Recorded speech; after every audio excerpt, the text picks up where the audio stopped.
कि मेरे दादा की मृत्यु हो गई और मेरे दादा मुझे बहुत परेशान करते थे, तो मैं तुम्हें 100 हरी मिर्च खिलाना चाहती हूँ, तुम खा लो तो मेरे दादा के पास पहुँच जाएगी एग्जाम्पल के रूप में। तो क्या वो खा सकता है? वो नहीं खाएगा, क्योंकि उसको पता है कि यहाँ पे जो कर्म कांड मैं करूँगा उससे मेरा ही प्रॉफिट होने वाला है। मरने के बाद इंसान का अस्तित्व खत्म हो जाता है। कोई भी मरा हुआ व्यक्ति स्वर्ग से आके बताने नहीं आया कि मैं स्वर्ग में हूँ। कोई नहीं आया। आपको क्या कोई मिला? मुझे तो आज तक कोई नहीं मिला। तो ये लोगों को मूर्ख बना रहे हैं और बहुत बड़ी तादाद में लोग मूर्ख बन रहे हैं। सबसे पहले आप सभी को संकल्प दिवस की बधाई। और यहाँ पर जो गाज़ियाबाद में प्रोग्राम किया जा रहा है, जिसमें आप देख सकते हो कि बहुत बड़ी तादाद में महिलाओं की संख्या है। तो संकल्प जो बाबा साहेब ने लिया कोई साधारण संकल्प नहीं था, एक महान संकल्प था। और उस संकल्प को पूरा करने के लिए आप लोग देख सकते हैं कि बाबा साहेब के 4 बच्चे कुर्बान हो गए, उनकी पत्नी की कुर्बानी हो गई, और लेकिन उन्होंने फिर भी अपने संकल्प को छोड़ा नहीं। कहते हैं ना कि 1 मिनट में ज़िंदगी नहीं बदलती, लेकिन 1 मिनट में लिया गया फैसला ज़रूर ज़िंदगी बदल देता है। तो बाबा साहेब ने जो संकल्प लिया, उस संकल्प से उन्होंने करोड़ों लोगों की तकदीर बदल कर रख दी। आज देखिए, बाबा साहब को तो रहने के लिए घर नहीं मिला, आज हम अच्छे कोठी बंगलों में रह रहे हैं। बाबा साहब को पानी नहीं मिलता था पीने के लिए, लेकिन आज हम साफ़ सुथरा पानी पी रहे हैं। बाबा साहेब जब जाते थे तो उनके पैरों के नीचे से कालीन खींच ली जाती थी, लेकिन आज आप देखोगे कि हमारे समाज के जो लोग हैं वो अच्छे अच्छे ऑफिसों में आपको देखने के लिए मिल जाएंगे। डॉक्टर, इंजीनियर, आइए यहाँ तक कि राष्ट्रपति तक आज हमारे लोग बन रहे हैं। तो ये किसी के संघर्षों का नतीजा नहीं, इसका श्रेय सिर्फ और सिर्फ डॉक्टर बाबा साहेब अम्बेडकर को जाता है। बाबा साहब ने अपने 4 बच्चे कुर्बान किए समाज की खातिर, देश की खातिर। लेकिन आजकल की महिलाएं तो जो हैं अपने बच्चों के लिए, उनकी तरक्की के लिए मंदिरों में जा रही हैं, वो तो माथे टेक रही हैं मंदिरों में। बिल्कुल कि इस देश में देखिए पाखंड जो है वो अपने चरम पर है आज भी। लेकिन चाहे उन महिलाओं के साथ गलत हो जाए, चाहे उनके सामने उनकी समाज की बहन बेटियों की इज्जतें लुट जाएं, वो फिर भी सुधरने के लिए जो है नहीं मानती है। वो ये कहती है कि जो कुछ हमें दिया है वो भगवान ने दिया है। अरे भगवान का मीनिंग भी तो आप जानिए कि भगवान कहते किसको है। भगवान वो होता है जो बिन मांगे आपको सब कुछ दे देता है। बिन मांगे मुझे ऐसा लगता है कि सबसे पहले नंबर पे तो मैं बाबा साहेब को रखूंगी, क्योंकि हमने कुछ बाबा साहेब से मांगा नहीं था, उन्होंने बिन मांगे हमको सब कुछ दे दिया। और दूसरे नंबर पे हमारे माँ बाप, जो हम उनसे मांग भी नहीं रहे, वो सब कुछ हमारे लिए फैसिलिटी करके जा रहे हैं। अभी आप देखोगे, या पहले से क्योंकि चलता हुआ आ रहा है कि मंदिरों में रेप हो रहा है। आप जानते होंगे देवदासी प्रथा के बारे में, जिसमें छोटी छोटी बच्चियों को पंडे पुजारियों के हवाले कर दिया जाता था, और वो पंडे पुजारी उन छोटी बच्चियों के साथ कितना उनका शोषण करते थे, यहाँ तक कि उन बच्चों की मृत्यु तक भी हो जाती थी। लेकिन फिर भी मैं कहूँगी कि जो महिलाएं हैं, महिलाओं को ये देखना चाहिए कि अगर हम इसी तरीके से पाखंड को ढोती रहीं तो हमारी आने वाली जनरेशन का क्या होगा। बाबा साहेब ने सबसे ज़्यादा विश्वास हम महिलाओं पर किया कि महिला बदलती है तो परिवार बदल जाता है, परिवार बदलेगा तो समाज बदल जाएगा। लेकिन आज कहीं ना कहीं धोखा देने का जो काम कर रही है वो महिलाएं कर रही हैं। बाबा साहब ने महिलाओं के लिए हिंदू कोड बिल बनाया, महिलाओं को अधिकार दिलवाए, संपत्ति का, छुट्टी का, मैटरनिटी लीव का। लेकिन महिलाएं जितना ले रही हैं बाबा साहब के संविधान से, हिंदू कोड बिल से, उतना बाबा साहब को ना जानती है ना मानते हैं वो। बिल्कुल, बाबा साहेब के दिए हुए अधिकारों को तो हम लोग ले रहे हैं, लेकिन हम उनको ना तो मान रही हैं और ना ही उन्हें जानने की कोशिश कर रही हैं। आप देखिए कि जितने भी तमाम अधिकार, शिक्षा से लेकर, नौकरी से लेकर, या स्कूलों में जो रिजर्वेशन से लेकर, या तमाम चाहे मैटरनिटी लीव हो, उसका श्रेय सिर्फ बाबा साहेब को जाता है। क्योंकि इस देश में बाबा साहेब के संविधान से पहले जो विधान रहा, जिसने महिलाओं की रीढ़ की हड्डी को तोड़ कर रख दिया था, मुझे ऐसा लगता है कि उन महिलाओं को एक बार मनुस्मृति जरूर पढ़नी चाहिए, तभी उन्हें बाबा साहेब की कीमत का पता होगा। आज भी महिलाएं उनकी कीमत को नहीं जान रही है। कीमत अगर जाननी है तो संसार के सभ्य, जागरूक और बुद्धिजीवी लोगों से पूछे कि डॉक्टर अंबेडकर कौन है। महिलाएं सारे व्रत जानती हैं, सारे सोमवार को करना है, गुरुवार को करना है, या रविवार को करना है, लेकिन बाबा साहब के बारे में इतना नहीं जानते हैं। वो सारे तीज त्योहार कर लेती हैं। बिल्कुल पाखंड में फंसा हुआ है आज भी हमारा समाज। तो वो जब तक महापुरुषों को नहीं पढ़ेंगी, मुझे ऐसा लगता है कि मानसिक गुलामी में जो महिलाएं जीवन जी रही हैं, उसके लिए ज्योतिबा फूले को पढ़िए, उनकी गुलामगिरी को पढ़िए, आप पेरियार को पढ़िए कि पेरियार ने मनुवादी व्यवस्था की धज्जियां उड़ाकर रख दी थी। आप उनको पढ़िए अगर आपको अपनी मानसिक गुलामी ख़त्म करनी है।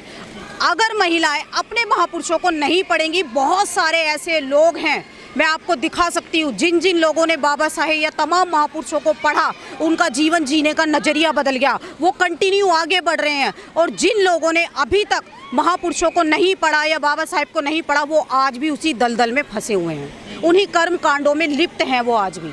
आप संकल्प दिवस मना रहे हैं बाबा साहब का, लेकिन महिलाएं तो नौ दुर्गा की तैयारी कर रही हैं, नवरात्रों की तैयारी कर रही हैं आजकल गाँवों में, शहरों में। देखिए, हमारा जो काम है महिलाओं को जागरूक करने का काम है। अगर हमारे बताने से एक महिला में भी परिवर्तन आ जाता है तो समझ लीजिए उसका पूरा परिवार जागरूक हो जाता है। महिलाएं जब तक सच्चाई को नहीं जानेंगी, क्योंकि वो सिर्फ भेड़ चाल चल रही हैं, जिसने जैसा बता दिया, हमारे बीच में जो भी पंडित पुजारी आता है और उसकी मीठी बातों पर हम विश्वास कर लेते हैं, तो जो भी हमारे बीच में आता है उसकी बातों पर हम विश्वास कर लेते हैं। सच्चाई जानने का हम वो नहीं सोचते कि इसके पीछे सच्चाई क्या है। अभी आप देखिए जगन्नाथ का जो पुरी मंदिर है, मुझे देखिए मैं आपको बता देती हूँ कि वो जो है वो तथागत बुद्ध का ही बुद्ध विहार है। क्योंकि ये लोग सच्चाई को नहीं दिखाना चाहते, इसीलिए उन पर कपड़े पहना देते हैं। अगर एक बार वहाँ से अगर वो कपड़ा हट जाए ना, तो आप देखिए कि वो आपको साक्षात तथागत बुद्ध के दर्शन ही वहाँ पे हमको देखने के लिए आएंगे। त्रिपुत्र के लड्डू की जांच हुई है, मूर्ति की भी जांच करवाओगे? बिल्कुल, सब चीज़ों की होनी चाहिए। जितने भी इस देश में मंदिर बने हुए हैं, मैं तो कहती हूँ कि सब में जांच होनी चाहिए। आप देखिए ज़मीन खोदते हैं तो तथागत बुद्ध की मूर्ति निकलती है, कितनी पुरानी, 2.5, 3, 4 हज़ार साल पुरानी मिलती है। कहीं कोई राम का, कृष्ण का, शिव जी का कोई भी अवशेष हमको देख कण-कण में है। राम कण में कहीं नहीं है। अगर राम कण में होता तो जो हमारे समाज की बहन बेटी का जो बलात्कार हुआ है अयोध्या में, वो नहीं होता। अगर राम कण में होता तो ये कहने वाली बात है, क्योंकि अगर भगवान होता, क्योंकि कहते हैं कि भैया भगवान में भी प्राण प्रतिष्ठा कर दी, उनमें भी जान डाल दी। जब उस मासूम बच्ची का रेप हो रहा था तब क्यों नहीं कोई राम निकल के आया उस मासूम बच्ची के बचाने के लिए? क्या भगवान भी जातिवादी था? अगर भगवान भी ऐसा जातिवाद करता है तो हमें ऐसे भगवान की जरूरत नहीं है। कौन लोग हैं जो भगवान के घर में भी नहीं चूकते हैं रेप करने से? देखिए, क्योंकि ये पहले से चलता हुआ आ रहा है। आप इतिहास को पढ़ोगे तो मंदिरों में सबसे ज़्यादा रेप होते थे। देवदासी प्रथा को आप देखिए, दक्षिण भारत में वो आज भी है। आज भी कठुआ में देखिए 7 दिन तक छोटी मासूम बच्ची का रेप होता रहा। कोई देवी बचाने के लिए नहीं आई, कोई भगवान बचाने के लिए नहीं आई, जिनके सामने सर पटक कर लोग रोते हैं, बिलखते हैं, लेकिन कोई भगवान उनको बचाने के लिए नहीं आया। लेकिन कहते हैं कि नौ दुर्गा में शक्ति होती है।